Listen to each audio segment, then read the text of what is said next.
to welcome you back to Happily Adventures After. We are here with another edition of our Hey Disney Top 10. And this week we are recapping our best lightning lanes for Walt Disney World.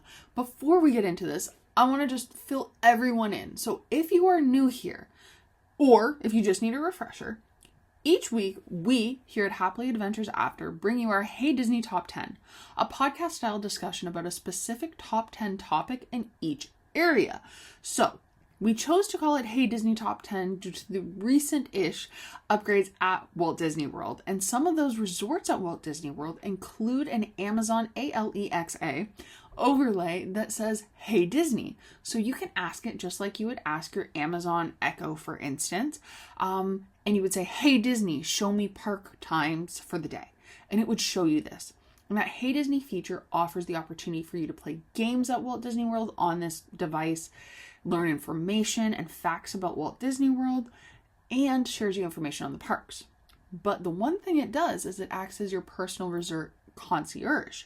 So for instance, you can ask the front desk to provide you more towels. So having that in-room concierge, as well as those information sharing and facts and fun games, it's a really nice touch to Walt Disney World for those of us who are comfortable using it. Now, we want this podcast, Hey Disney Top 10, to offer you the same information. So we hope that these discussions will serve as a fun information session, facts, stories, kind of like, not a game, but playing those information sessions, if you will, for Walt Disney World.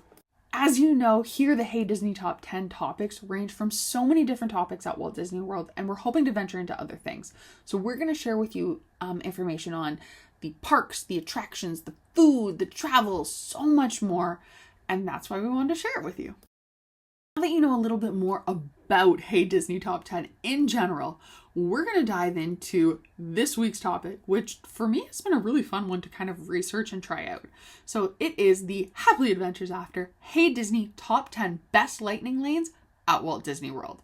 So this, I'm hoping, will serve as your ultimate guide to skipping the lines and maximizing your time within the Walt Disney World parks. Whether it's your first time at Walt Disney World and you want to get more information on lightning lanes, or you're a seasoned pro, there is no denying that lightning lanes are some of the best ways to make the most of your time within the parks. With lightning lane access, and it again is a paid access, you get the opportunity to breeze past those notoriously long standby lines and enjoy the best attractions at Walt Disney World. And it also is in Walt Disneyland, but we're not going to cover that because we haven't used it there. Now, breezing through the lines mean that you save precious vacation time and park time that you can use on other things that aren't included within the lightning lanes. This, I'm going to stop now and just note that this is not going to cover the Lightning Lane Premier Pass. So the Premier Pass, which was rolled out on October 30th, I believe, 2024, was originally only provided to the deluxe resort guests, but now has been rolled out to all Walt Disney World resort guests, where it is a paid service, much like lightning lanes. However, you pay a fee that is incredibly high, and you get access where you don't have to reserve a time. So it mimics Universal Express Pass, where you just walk up at any time, scan your magic band, your phone, whatever, or your park ticket, whatever you have, and just go. So you don't have to have that planning and scheduling in it. However, it comes in a cost. And it's like $150 upward to $400 per person per the day you go. So if that's for you, I say more power to you. However, it's just there. We are not going to cover that. Not right now. These are just for those lightning lanes you would buy where you have to do the time scheduling. So that is why I want to let you know that in advance. Okay? Good. We got that covered. Let's go into it. Looking ahead into 2025, I think it's really important to focus on the fact that these tried and true favorites that come up in lightning lanes are continue to do at Disney. So what do I mean by that? So the favorites that are going to constantly be, quote, taken for the early slots, whether you're a resort guest or a non-resort guest, it's gonna be moving all the time. And those are going to be coveted lightning lanes that you're going to want to do. While new attractions have always been exciting and there, I think there's something about timeless rides And many people that go to Walt Disney World agree, because those timeless attractions and experience really do capture the hearts of Disney fans throughout the years, and they are some of the first to go on lightning lanes. So whether you're seeking high thrill experiences, heartwarming just attractions and shows, or the thrill of Disney magic at its best, lightning lanes will help you experience it all with minimal waits. These rides truly make Walt Disney World feel like the most magical place on earth, because each attraction that a lightning lane kind of corresponds with has a special place in somebody's heart. Each attraction is full of wonder, excitement, and a sense of nostalgia that will forever be there. And that's why people often use the lightning lanes, so they can not only skip the line, but they get to ride it in an expedited time.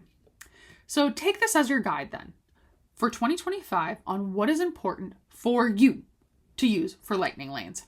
Because let's face it, waiting in a long line is not anybody's dream of a Walt Disney World day. With so many attractions to enjoy, it's essential to plan ahead to get the most out of your theme park vacation at Walt Disney World. So enter the chat is lightning lane.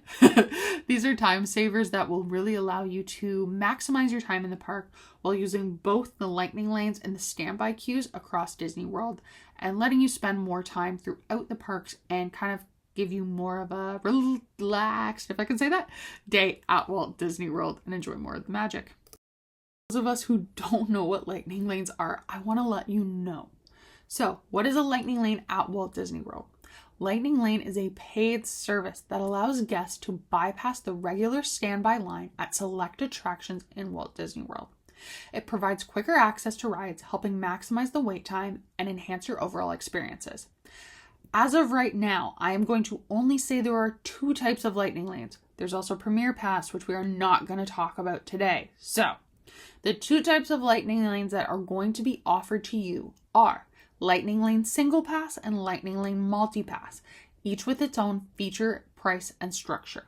Again, we are not talking about Premier Pass, which is a paid service per person, per park. No park hopping involved with it, and it comes at a price between $150, I believe, to $400 per person per day. We are not talking about Premier Pass in this.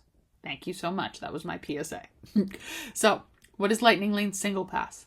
Lightning Lane Single Pass allows you to pay for a single attraction at a time, granting you a one-time access to a shorter Lightning Lane line for that specific ride.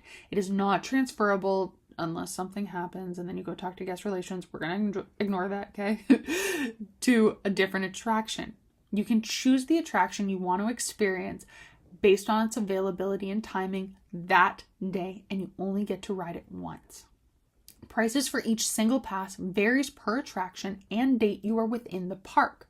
It generally will range between $10-ish per person per attraction, upward of $30 per person per attraction in each park. Each popular ride, like Avatar Flight of Passage or Star Wars Rise of the Resistance at their respective park, do have a higher cost due to its high demand. Cosmic Rewind at EPCOT also can range higher, but I don't often see it super high. Just note it. Next, there's Lightning Lane Multi-Pass, which is honestly Genie Plus or Fast Pass Plus. It's that original concept. So, Lightning Lane Multi-Pass provides access to a select group of attractions across all 4 theme parks for a singular price. This pass allows you to enjoy expedited entry into multiple attractions throughout the day, but one at a time. Note, Lightning Lane Single Pass also only allows you to enjoy the attraction once per day. So, with Lightning Lane Multi-Pass, you can select your next attraction once you've used your initial selection up. So, here's what you would do. Originally, and we will get into how you can book these, but when you book Multi-Pass, you book it for the park you want to visit.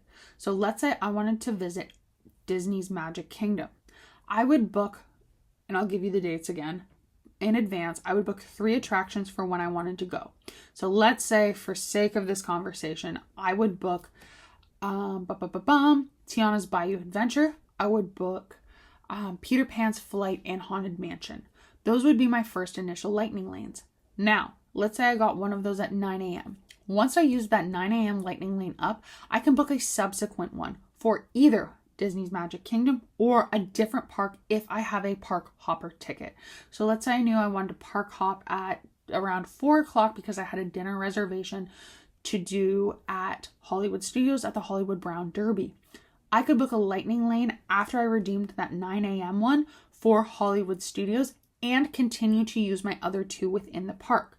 I would hold that one for Hollywood Studios, do whatever other attractions. I go then to use another Lightning Lane, let's say I had of that 3 at 10 o'clock. Once that 10 o'clock slot opens up, like I've redeemed that one, I'm still holding to, I can book another subsequent one either in any of the other parks or within Magic Kingdom. So I hope that makes sense to you. So the cost of Lightning Lane Multipass typically ranges from anywhere between $25 per person per day to about $40 per person per day, though prices can fluctuate based on demand in the season. And again, I want to reiterate that this does not cover one Premier Pass, which are those you don't have to do times and reservations, and you can only use each attraction once on either multi-pass or single pass. You can get in a line for them again in the standby other than Guardians of the Galaxy where you would have to join the virtual queue, but you can only ride an attraction once with Lightning Lane. Okay, so that was kind of more information session on the differences there, because the key differences, as we discussed, with single pass as a pay per attraction, it's a higher cost ride. It's usually the newer rides and it has select availability throughout the day, whereas multi-pass, you will pay for that daily pass that includes access to a variety of attractions. You can only use it once and it is transferable between all parks should you have park hopper access on your ticket. Now, a little bit more here. I'm sorry. I hope this is enough information to give you so that you know when you're booking. And I apologize if it's too much information. Please skip ahead. So if you want to book and purchase Lightning Lanes for yourself, if you are a Walt Disney World Resort guest, I want to let you know that resort guests can purchase Lightning Lane Single Pass and Lightning Lane Multi-Pass as of 7 a.m. Eastern Standard Time, 7 days before your check-in at your resort for all of the days within 14 days of your stay. Okay, do you get it? Do you get what I'm saying? How did that work? So basically, if you were staying on property and your first day, it doesn't have to be a park day. Your first day was, let's say, December the 7th. You could book all of your Lightning Lane single passes and multi-passes via the My Disney Experience app 7 days ahead, which would be November the 30th, for all of your days. Should your vacation exceed 14 days, then you'd have to wait. But just letting you know. Now, off-property guests. So, if you are staying off Walt Disney World property at a non-Walt Disney World or Good Neighbor hotel, then you can purchase Lightning Lane Single Pass and Multi-Pass via the My Disney Experience app, starting 7 a.m. Eastern Standard Time, 3 days before each day of your park visit, 1 day at a time. So, using that December the 7th, if I was to have a park day on December the 7th, let's say, I would then, if I was staying off property, I could only book 3 days in advance. So that would be on December the 4th. I would book it for my first day on December the 7th. That would be one park. If I had a park day on December the 8th, then I would book on December the 5th. Do you see where I'm going with there? And I want to note that purchasing Lightning Lane ahead of time, some people are kind of concerned that Walt Disney World guests staying on property, booking those 7 days in advance for all the days in their trips, get an advantage. I have to say, I usually stay off property and I've never had a shortage of Lightning Lanes, especially to those top tier attractions. Sometimes it takes a lot of work playing with them throughout the day. However, I think you're okay. I think Disney releases more for the off-property guests because they know that some will be allotted to resort guests, some will be allotted to off-property. I've never had a problem getting those high-tier attractions on multi-pass and single pass. So just as a note, do not worry. I just want you to keep in mind though that availability of each of the Lightning Lanes and single pass and multi-pass are limited and sometimes they do get taken up. Just purchase at that 7 a.m. spot. Don't be bummed if your favorite attraction is not there. You can always ride it in either standby or virtual queue, but usually throughout the day, one will come back up. So do not even worry. And I hope that, I'm going to call that Lightning Lane University right there, just for Single Pass, Multi-Pass, not for Premier Pass. I hope it was helpful for you. So, all right, with that, let's get into this. Now that we have a little bit more information on Lightning Lane and how to use it, how to book it, I want to provide you with what I think are the top 10 best Lightning Lane selections you can make at Walt Disney World in both Single Pass and Multi-Pass options. So I chose these based on both their popularity, their thrill factor, and overall experiences, but this is just my personal opinion. So without further ado, let's take a deeper dive into some of the attractions that I think are your top 10, and that's why they had to make our Hey Disney top 10 list for the best Lightning Lanes at Walt Disney World. First up, we want to talk about here on this Hey Disney top 10 is Tron LightCycle Run, and this is a Lightning Lane single pass, and it would be purchased for the Magic Kingdom park. So the price range on this one, usually per person, is about $20 to $30 per person USD, not including taxes. And I want to note it's a high demand attraction, and so it's a single pass usually because that's where the high demand newer attractions usually lay, is a single pass one-time use. So as some background, the Tron LightCycle Run is located in Tomorrowland, and it's one of Walt Disney World's most recent technologically advanced attractions and features high-speed, sleek, and thrilling motorcycle-style vehicles. This attraction is inspired by the movies Tron, where riders race through a glowing neon world, and it's relatively new at Walt Disney World, but has become a relatively good fan favorite. So I love this attraction because it takes you on a futuristic digital world with high-speed thrills, stunning visuals, and a sense of weightlessness. Now, I haven't ridden it on the bike. I am too nervous. I ride it in the accessible, so normal seating. But I think it's a really unique experience at Walt Disney World, and the single pass Lightning Lane is a great way to skip that long line. I've seen it be like 60 minutes, 75 minutes, now that it's off a virtual queue. And while it was on virtual queue, I thought it was a great way to skip the virtual queue, so it gives you less of a stress. And I think it's a great must-do for thrill seekers and anybody who wants futuristic, future world-esque theming. Now, I will caveat that this is a very short attraction. So if you're looking for bang for your buck or your money's worth out of it, it is not like $30 US per person plus tax. You're not getting a long attraction. However, the line can be very long, as well as it's a very popular attraction. And if you want to ride it, I would highly suggest securing your spot, and then you probably will want to re-ride this attraction. So then using the standby queue for that. I think it's a really excellent attraction. Like I said, it's short. I think it could be about 30 seconds longer, honestly, in my humble opinion. But I think the single pass for this at Magic Kingdom, if you're going to purchase something, is a very good investment for your time, especially due to this attraction's popularity and demand. So that's why we had to include it on our list.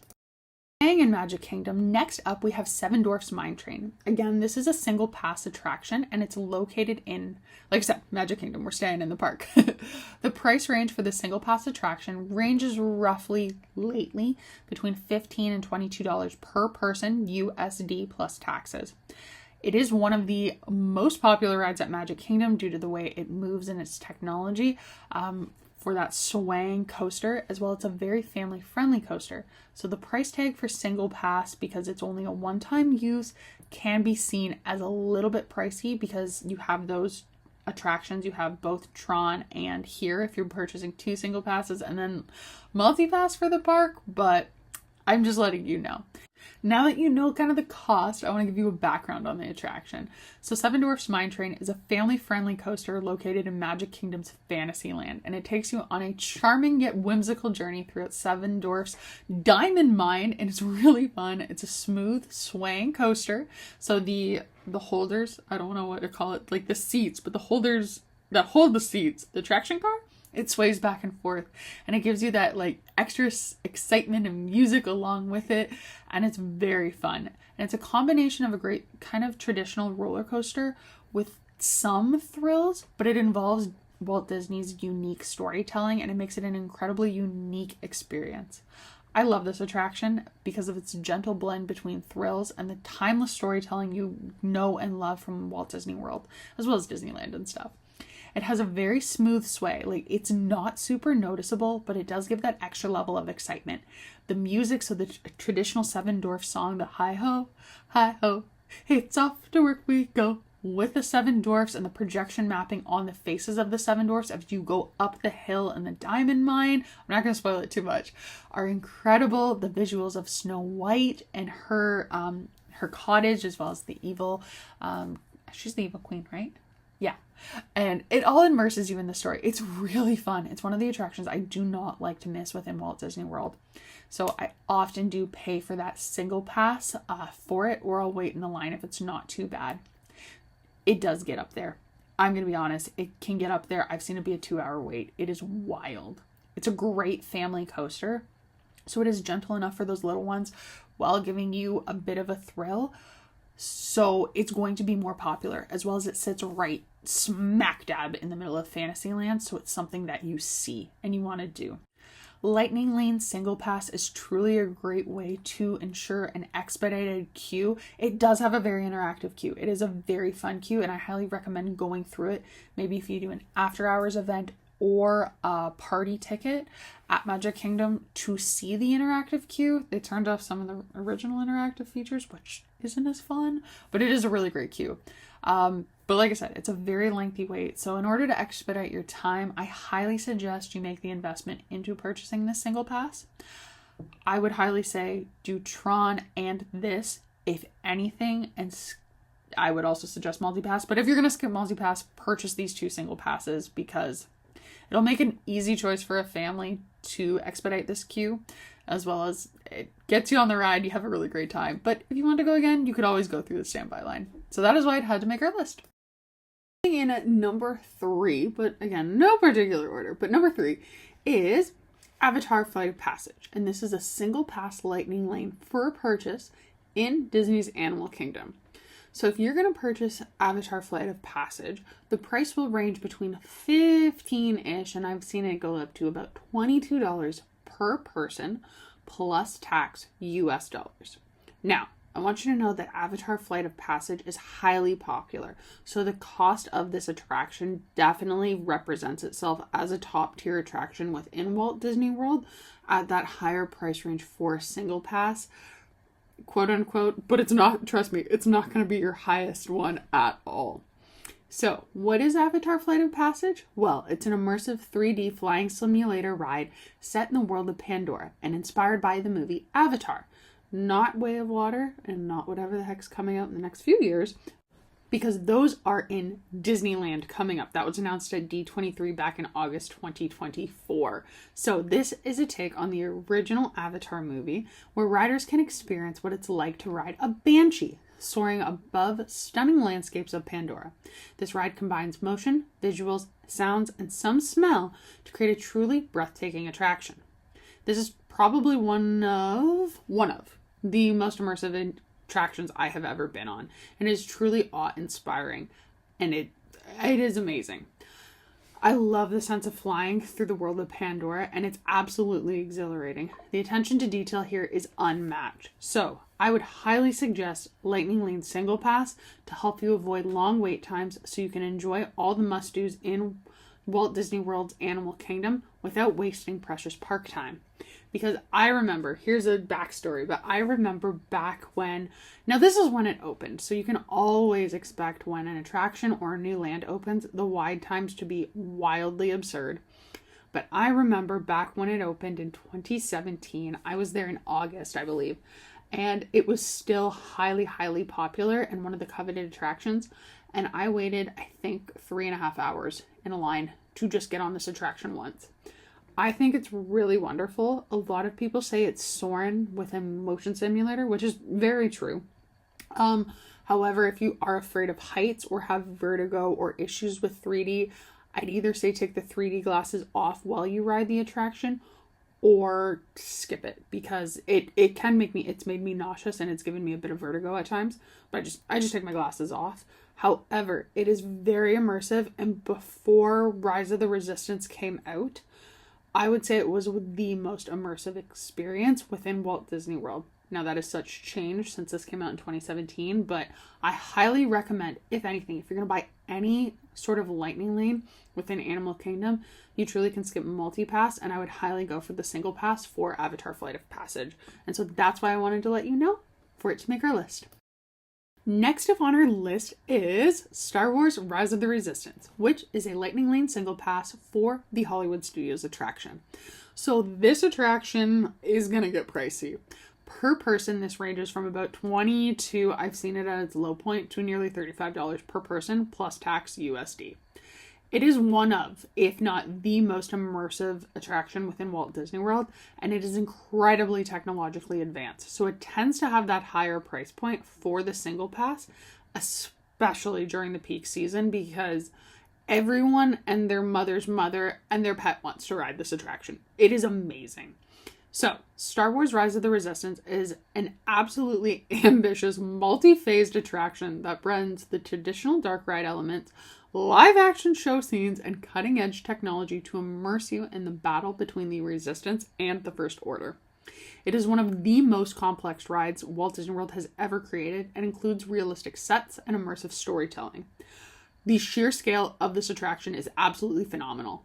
It truly feels like you're part of the Star Wars trilogy and or movie. From the moment you enter the queue to the final battle scene, everything is designed to draw you in to be a part of the action. Lightning Lane Single Pass truly will ensure you get on this attraction without absorbently crazy wait times. Now, again, I was that nutball of a person that attempted to ride this attraction when it first came out in 2019. And I was on it, I think the third day it was operating, and holy moly did we see attraction wait times for this go over like 3-4 hours. And at times during Walt Disney World's peak season, I've still seen this be 3 hours. Now, Rise of the Resistance, I will note, tends to go down due to its complexity, especially with the trackless ride technology. It's very, very difficult for them to restart the attraction if something goes wrong or something completely, like even like a little speck of, not dust, but you know what I mean, like a little speck of something gets on the ride floor, it creates an issue with the calibration. So it will go down, and it will go down for a bit. I highly suggest you get single pass for this attraction, even though it's very expensive per person, so that it guarantees you ride the attraction. If it goes down during your time that you have the redemption period, so that 1 hour, they will issue you an experience redemption pass. Alternatively, you can talk to guest services and get your money back. But this would ensure you got on, even though let's say you missed your time, your experience redemption pass would be good throughout the rest of the day or at a different attraction should you choose to use it. And I highly suggest you don't choose to use it somewhere else. But again, I truly think Rise of the Resistance is one of the most, if not the most immersive attractions within Walt Disney World. And I highly, highly suggest that you purchase single pass Lightning Lane for this attraction.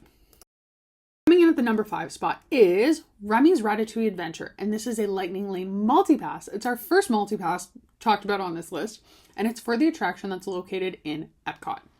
So, this will actually be an EPCOT multi-pass price range. So if you purchase EPCOT multi-pass or any of the other multi-passes, you're able to ride this attraction should you secure a time. Usually, the EPCOT multi-pass ranges from about $22 to $30 per person per day, plus tax USD. Remy's Ratatouille Adventure is a highly popular ride, but it doesn't have as high of demands as some other top tier attractions in Walt Disney World. So I'm just letting you know what you should be able throughout the day, especially if you go back and check to be able to grab this. However, it might be quote unquote sold out initially. As some background, so this 4D attraction at EPCOT takes you on an adventure through Gusteau's restaurant, where you shrink down to the size of a rat and experience a kitchen in a whole new way. It's a family-friendly attraction that blends Disney's signature animation with an immersive technology, and it's also trackless, as well as some incredible theming elements. So, I have to note that this attraction came out with the 50th, and it has had incredibly high wait times since then. I've often seen this attraction hovering around an hour to 75-80 minutes at a time. There have been times where I've waited in the queue and it was like 20 minutes and it just happened that day. but just know it'll highly likely be a very high wait time. I personally don't love this attraction. I'm going to be completely and totally honest. However, due to its popularity and its newness, quote unquote, it is an attraction that I would highly suggest using a multi-pass lightning lane, whether you purchased it for EPCOT and secured in one of your initial 3 lightning lanes you can do for multi-pass, or if you have park hopper abilities and you're hopping over to EPCOT, this be one of the ones that you secure if it is something you would like to do. I personally think that though this ride for some people is very fun and adorable, and I have to admit, it is perfect for families. If you have little ones that love Ratatouille or you love Ratatouille yourself, it will make you feel like you are part of the movie, and the theming is absolutely spot on. I don't like the movie Ratatouille whatsoever, and I do not find this attraction to be worth the high wait times. Do I think Disney did an incredible job? Yes, I think their theming is absolutely spot on.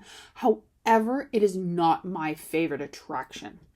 I do admit, though, if you are going to ride it, multi-pass for either EPCOT or if you're hopping into the park is an excellent way to expedite your wait, because this attraction can truly get ridiculously high wait times.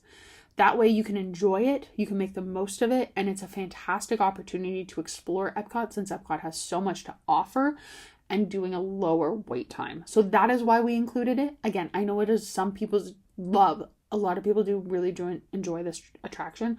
I'm not one of them, but I do appreciate that Lightning Lane Multi-Pass would be perfect for this attraction should you want to ride it. Sticking in EPCOT, we are going to talk about Frozen Ever After, which again would be a multi-pass Lightning Lane for EPCOT.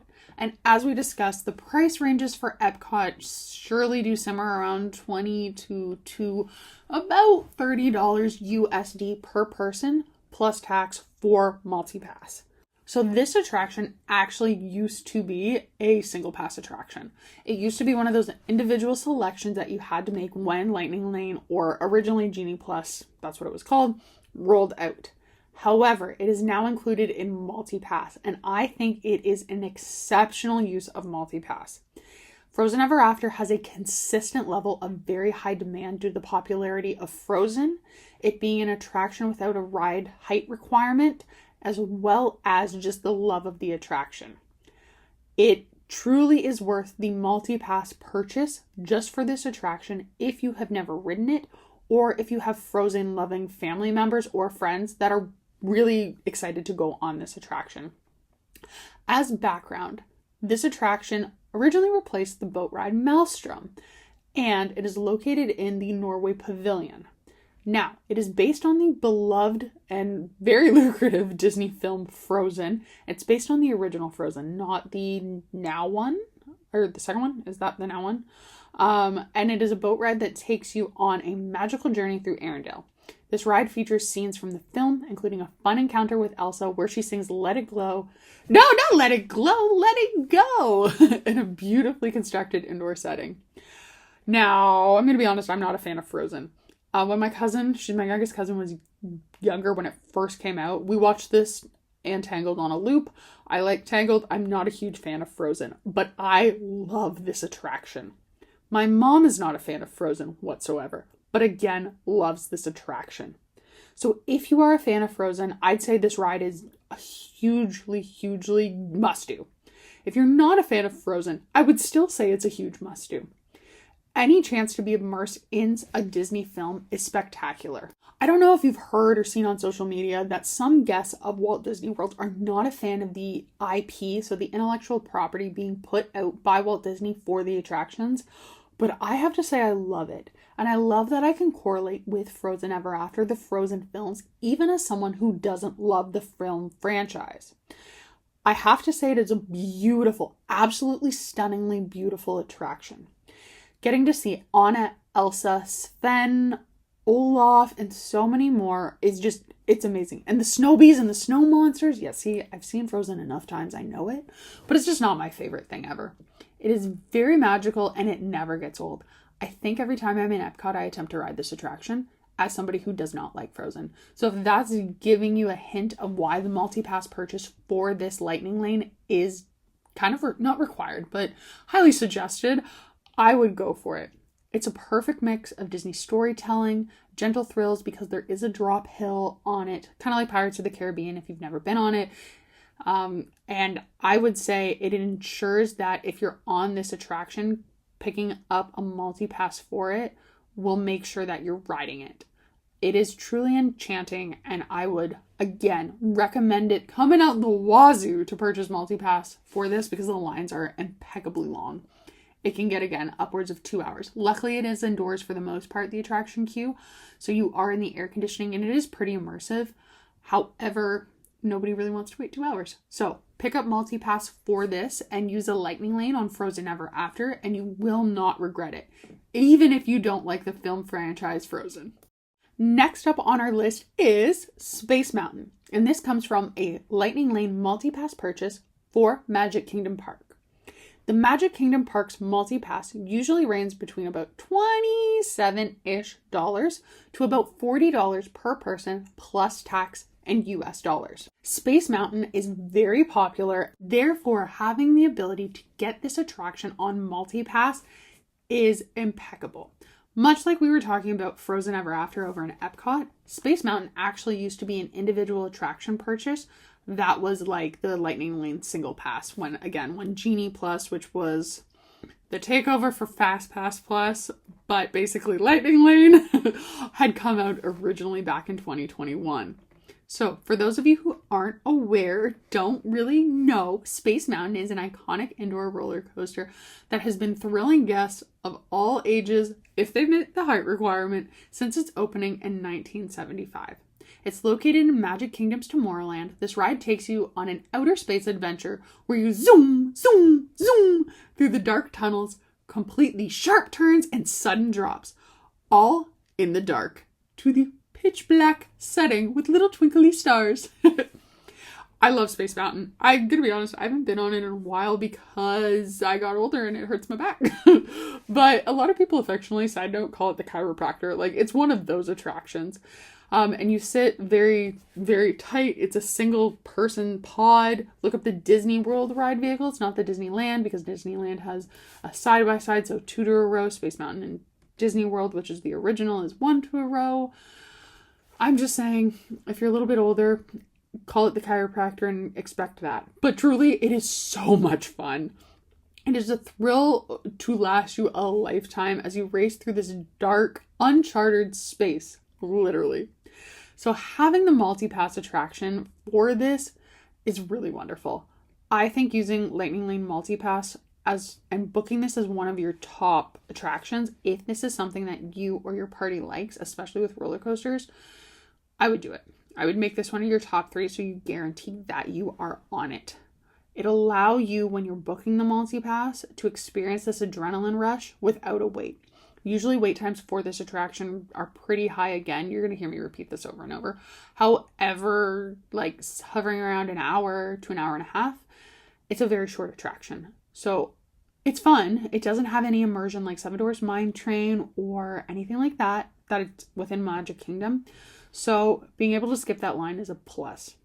As well as, again, it being a shorter attraction time, you're not getting, quote, your bang for your buck time-wise when you're standing in a 2 hour, an hour and a half wait, and it's only so many minutes. I will note, this is just a fun fact, Space Mountain feels a lot faster than it goes. You feel like you're going just 20 zillion miles a minute, and you're not. It's actually quite slow. I think it's only like 40 miles an hour. Rock and Roller Coaster is faster than that. And this is a side note, Rock and Roller Coaster is going away for the Muppets to take over, and it's going to be Rock and Roller Coaster with the Electric Mayhem and the Muppets, and everybody online is sad, and I am so excited. I think this is one of the best things Disney has done. That's a total tangent, but that's also on multi-pass. Well, it is currently. It may not be. But anyways, back to Space Mountain. I highly suggest that you check out Lightning Lane multi-pass for Space Mountain if this is something that your family is a fan of. I have a lot of family and friends that love Space Mountain, so we do prioritize this on our multi-pass, and those of us who aren't a fan just opt out and use that multi-pass selection on something else. But I would recommend, yet again, making sure you get this on multi-pass because it is a top-tier attraction that, again, used to be a single pass when, again, it all first rolled out.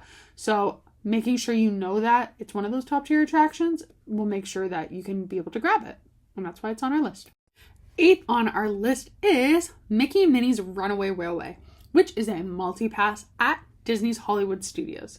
The Lightning Lane multi-pass for Hollywood Studios usually is on the upper side of price, so it'll range from about $24 per person per day to about $30, $32 with a price bump that currently gets put in every holiday and then it sticks at Walt Disney World's Hollywood Studios. And this is not including taxes.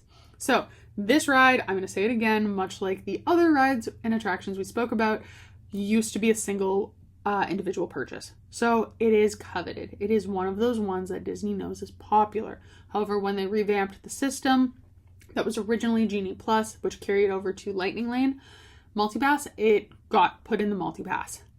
It's very popular, so I highly suggest using one of your 3 Multipasses to do this attraction. It can also, much like the others, get a very long line, and it is outdoors. So the queue to this attraction, for the majority of it, when you're waiting and it's over 30 minutes, is outdoors.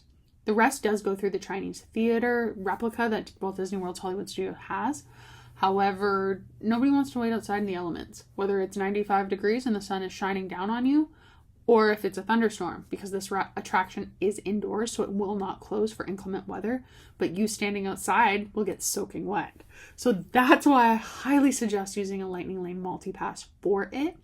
And it is also just really fun. So, as a bit of background, this innovative attraction is the first ever Mickey and Minnie themed attraction in Walt Disney World. There's also a Mickey and Minnie's Runaway Railway in Disneyland, but this was the first. So, this attraction uses trackless technology, much like Rise of the Resistance and Remy's Ratatouille Adventure, and it immerses you in a cartoon world in kind of a 2.5D. It's 3D without 3D glasses, in all honesty, is what they used to say.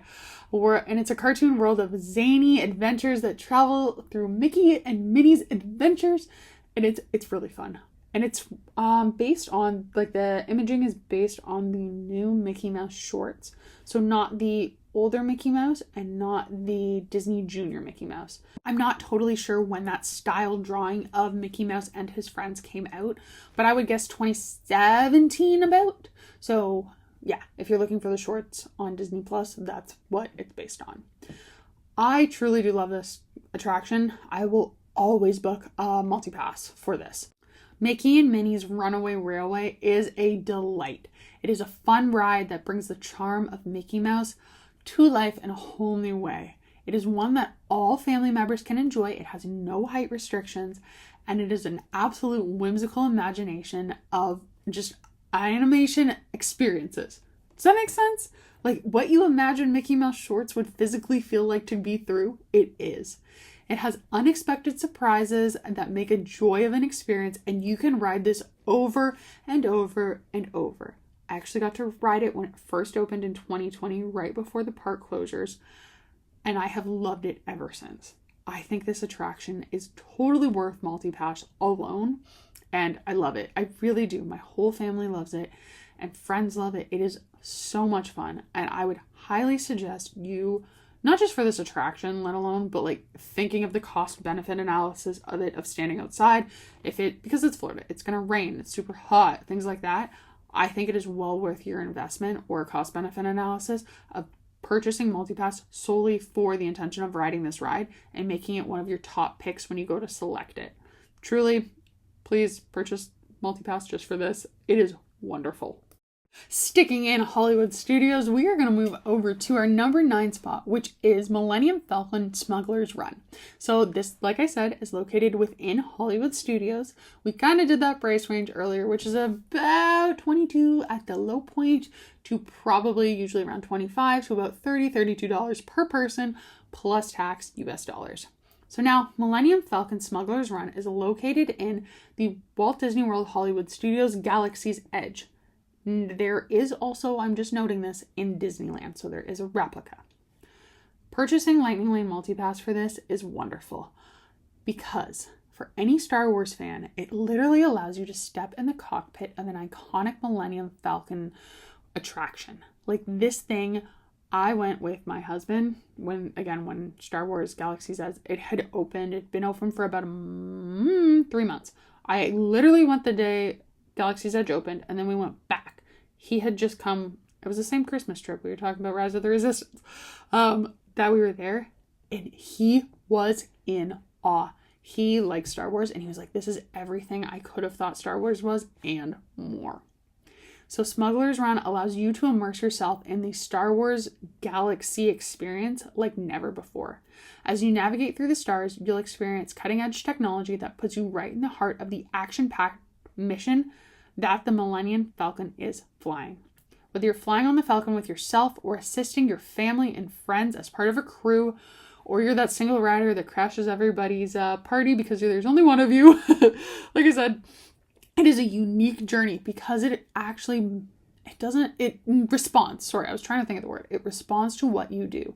So whether you're the pilot and you're flying it, whether you're the gunner and hitting different things, or you're the engineer pushing buttons, it actually responds to what you do, how you fly it, and what's going on. It is amazing. So how well you perform this mission depends on the outcome of the flight. So it changes every time. Not drastically, but it will change and respond to it.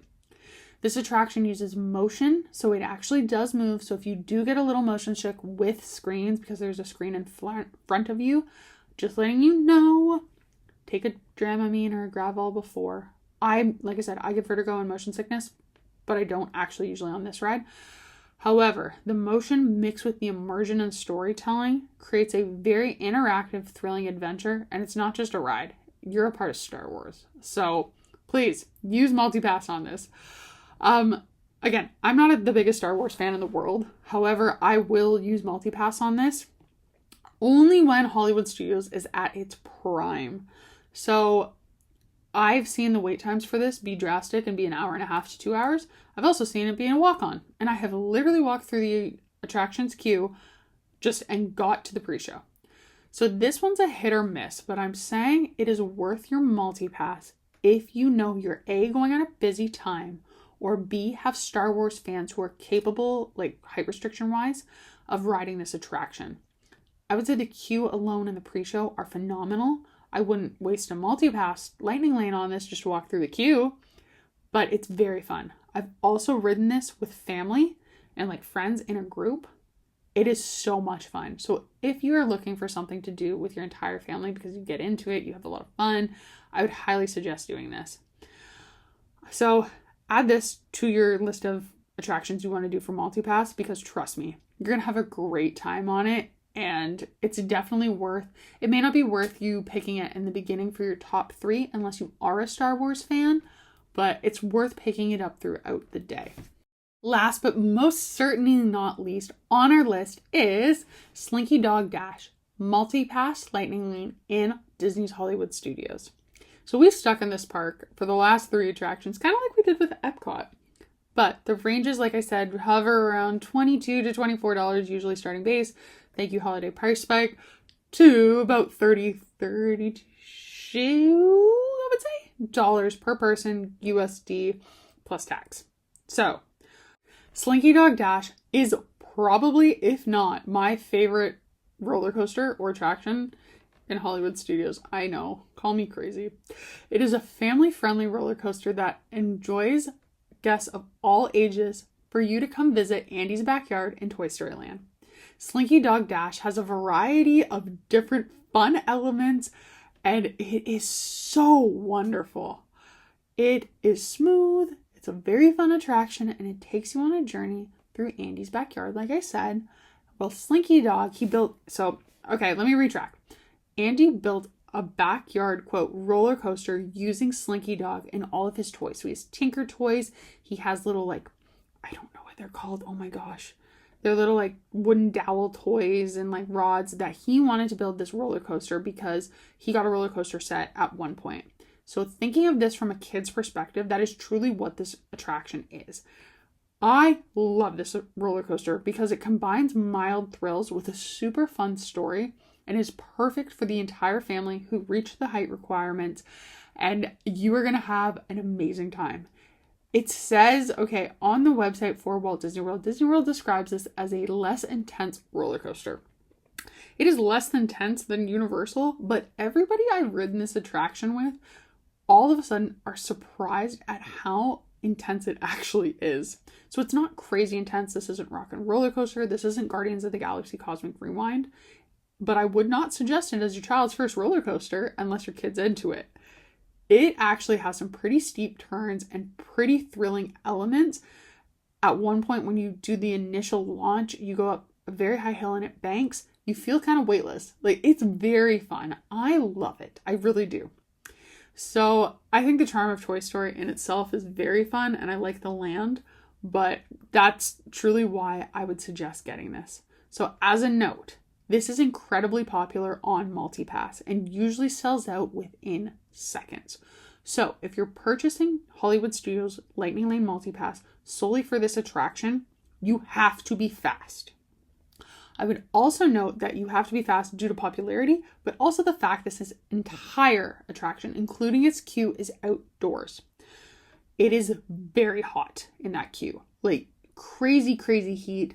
You're standing outside with no shade for usually over an hour's wait for this attraction, hence why it's going to go pretty fast. I would highly suggest, if you can, either getting this in your initial 3 when you book it, or constantly refreshing throughout the day to see if you can grab it even at night. And that's my another kind of note. I would highly suggest purchasing MultiPass to get this at night. That I think Toy Story Land in itself is even more beautiful at night when it's dark because it lights up with what looks like Andy put up Christmas lights and it takes on a whole new persona. It is just beautiful. So I would highly suggest using MultiPass for a variety of reasons for Slinky Dog Dash. But if anything, standing outside in the heat, that is alone why you should purchase it for MultiPass in addition to the wait times. This attraction is top tier and I love it. You all know I have a tendency to add in honorable mentions because I sometimes can't make it past 10 items. So I have 2 honorable mentions and they kind of are interchangeable for the same reason. And that reason is they both operate using virtual queue. So Tiana's Bayou Adventure, located in Magic Kingdom and uses the Lightning Lane MultiPass, as well as Guardians of the Galaxy Cosmic Rewind, which uses Lightning Lane Single Pass for EPCOT, are 2 attractions I would highly suggest purchasing MultiPass or Single Pass, whatever you're doing for the park, for your trip. Because the only way you can ride these attractions are either with a virtual queue or Lightning Lane. Purchasing the Lightning Lane Single Pass or MultiPass respectively, and using a virtual queue allows you to ride this twice in one day. So that's why they make honorable mentions, because you do have the capability to get a virtual queue for this attraction. You are left at the mercy basically of the virtual queue and when your return time would be. However, if purchasing MultiPass allows you to have a locked in time and you like that better, please do that, as well as being able to ride it twice in a day if that's again something you're looking for. Again, would recommend purchasing Lightning Lane Single Pass or MultiPass. Before we get into it, I will let you know, as I said, the virtual queue is an option that is free. It will guarantee you, unless the attraction goes down and it can't be fixed, a place in a queue with a callback time that Disney prescribes to you based on your place in the queue. So if you're first and on the queue, you're going to be first on the attraction. If you're 86th on the queue, you're going to be 86th grouping in the attraction. Usually, every group is called about every 10 minutes. So 20. Groups 1 through 10 happens in 20-minute intervals. 10 or 11 through 20, another 20 minutes. You see where I'm going with. So you can kind of judge your place in the line based on that. After that, once your group is called, you will come back to the standby attraction queue and you will then wait out the attraction's standby queue, whether it's an hour, whether it's 5 minutes, for the duration of the requirements of the queue, and then get on the attraction. MultiPass or Single Pass for each attraction, respectively for Tiana's Bayou Adventure or Guardians of the Galaxy Cosmic Rewind, will allow you to skip the standby queue, skip the virtual queue, and go through an expedited line. So I do recommend using it for Tiana's Bayou Adventure and buying MultiPass for Magic Kingdom for this. And I also do recommend buying a Lightning Lane Single Pass for Guardians of the Galaxy Cosmic Rewind in EPCOT if you're willing to ride it.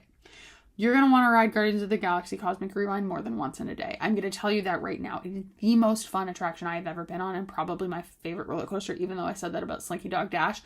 It is truly phenomenal. It is my favorite. It's very fun. Tiana's Bayou Adventure is just pretty. It is joyful. It is loving. It is happiness all rolled into one. And I would highly suggest that queue can be long, and it can also be outdoors for part of it, the initial part. So I highly suggest that you use multi-pass if you can for it. If it is not available for your initial 3 selections when you make your Magic Kingdom multi-pass, I would look later in the day.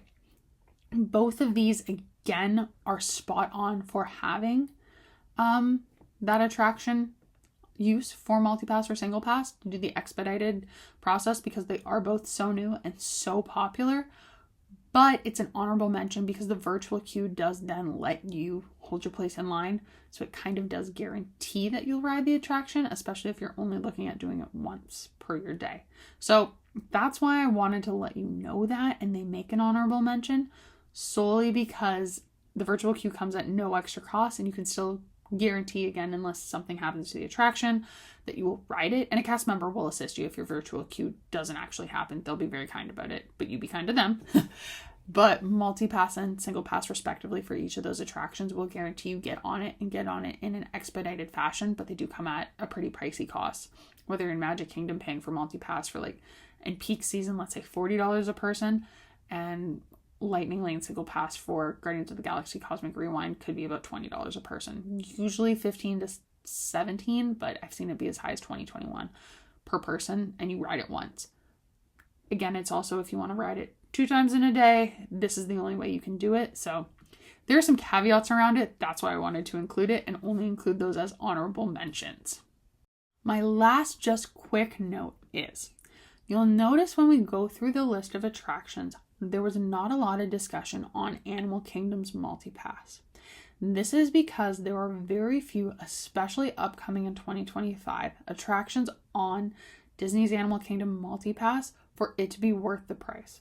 Dinoland USA in Disney's Animal Kingdom is going a major transformation, and this is starting in January 2025, so it's mid-January.